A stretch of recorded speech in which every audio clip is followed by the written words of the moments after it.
actually going to be performing at Cosby Festival this year, and that he's on the line now. It's Eddie, who's Eddie Kazabian, in fact, from Kasabian. Hello there, Eddie. How are you doing? You all right? Really good, thank you very much. Listen, thank you very much for joining me. We've got in the studio with me, we've got Bill from Cosby Festival and Kev as well from Arts in Leicestershire. Tell me about how you arrive. I mean, do you look incredibly like, Kasabian for a start? Do you go for the look-alike thing, or are you a sound-alike band? Well, we go for both, really. I mean, we put every effort into looking like and sounding like the band as much as possible. I think the key members that look like them are definitely Serge and the bass player, and myself and the drummer. All, we try our best to make ourselves look like the band as well. But overall, it's the sounds that we're going for. It's the people. It's what they hear. I think that's what the judges buy the most. I can imagine Kasabian are an incredibly fun band to mimic, actually. They are an amazing band to do the tribute of. I'm really lucky to be doing it, and it's the best thing in the world. When you see their live shows, they totally set the place on fire, and to kind of be able to recreate that with the Kazabian fans is amazing. Well, I mean, how does it must go down incredibly well as well. I mean, I over the last 2 years, I've gone from someone who saw tribute bands as almost the kind of fake versions, if you see what I mean. Now I've got such a huge amount of respect for tribute bands and and doing what they do. Do you find that in the audiences that come and see you?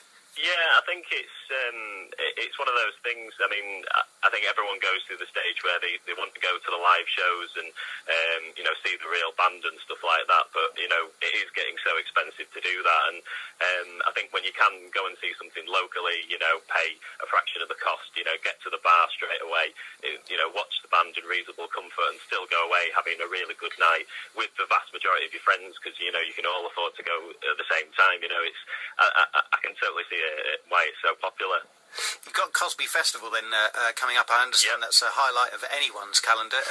Anyway, what was it particularly about this gig that you really wanted to go and play at it? Well, it's an amazing festival. We love festivals. We love playing to the big crowds.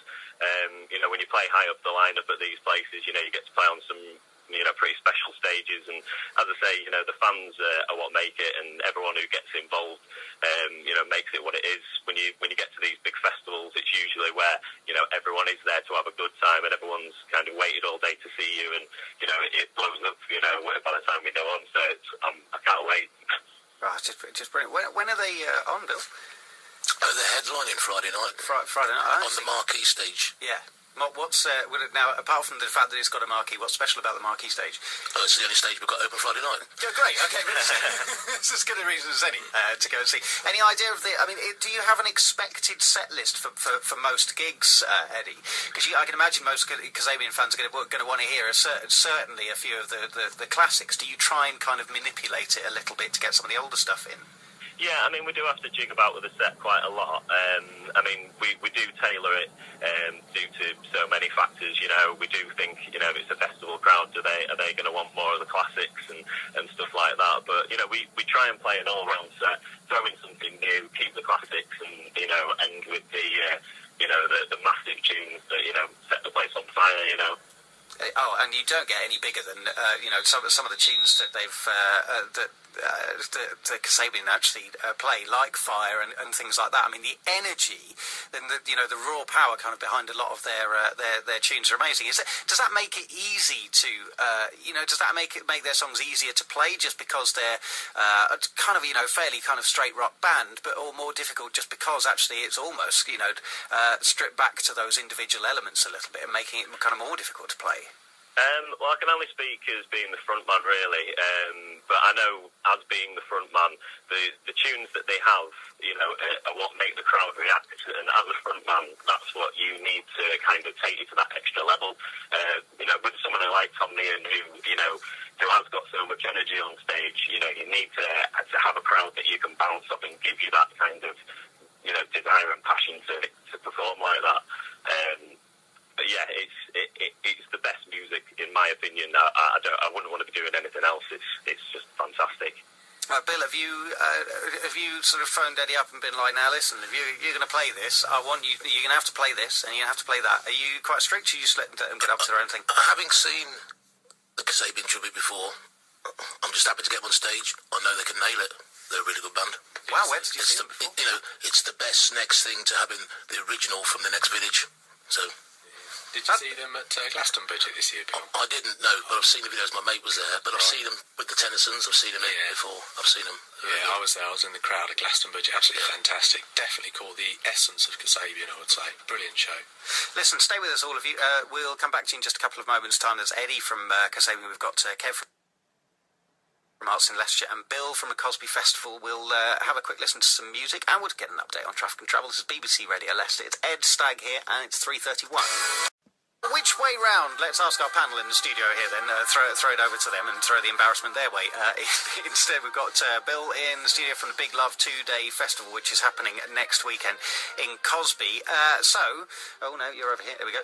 So Bill, look, you're the one that's booked this band for your gig next weekend, so I'm expecting you to tell me, is it number 1 or is it number 2? I'm going to go for number 2, but in my defence, when I last saw them, I was drunk. Kev from Arts in Leicestershire, 1 or 2? I think 2 was Kazabian and 1 was Kasabian. So 2's the tribute act. Okay, so you're saying number 2, you're saying number 1 at the moment, equal across the 2. Let's see if Eddie from from Kasabian, I imagine that you actually know this, don't you? Yeah, it's number 2, isn't it? I'm pretty sure it's number 2, yeah. It is number 2. Yes, the original was number 1, and your Kasabian was number 2, meaning the guy that's booked you, you're fine if you're rubbish on the night, Eddie, because the guy that booked you didn't manage to get it. It's fine. Well, there you go. Look, you played earlier this year at Glastonbury, and now obviously you're playing next weekend as well. For anyone that's not seen you before, is it worth going and just watching some Kasabian records online to get the feel of it, or is there something of you in there as well? I would say, you wouldn't need to go and see Kasabian or go and research it first. I think going to see the live show on its own is enough to draw you into, the amount of feedback we've had off people, tends to be sound engineers or owners or, people who generally won't go and who wouldn't have seen Kasabian usually, is that after, we saw your show, we're going to go and watch Kasabian now, or we're going to go and buy a record, which is an amazing compliment for us. Mm. What about vocally then? Tom Meehan has some really interesting elements to his sort of vocal style. Was that immediately suited to your voice? Did you have to really kind of sit down and practice that? And how do you practice? It was something that I've got a lot to thank our drummer for. I know if he's listening, he'll be very pleased that I've told him that. He gave me when the kind of job opportunity came up for me, he listened to a lot of recordings I had, and he gave me a lot of feedback. He's obviously been doing this a long time and knew exactly what he wanted, and through a lot of the feedback he gave me, I then managed to kind of sculpt and engineer the voice around it. Fortunately for me, he sings with a really nice, clean part of your vocal register, which it's really nice, and it's well within my vocal capabilities. So, but for me, with the energy that Tom has as well, it is just is the ideal frontman for me to be, really. Mm.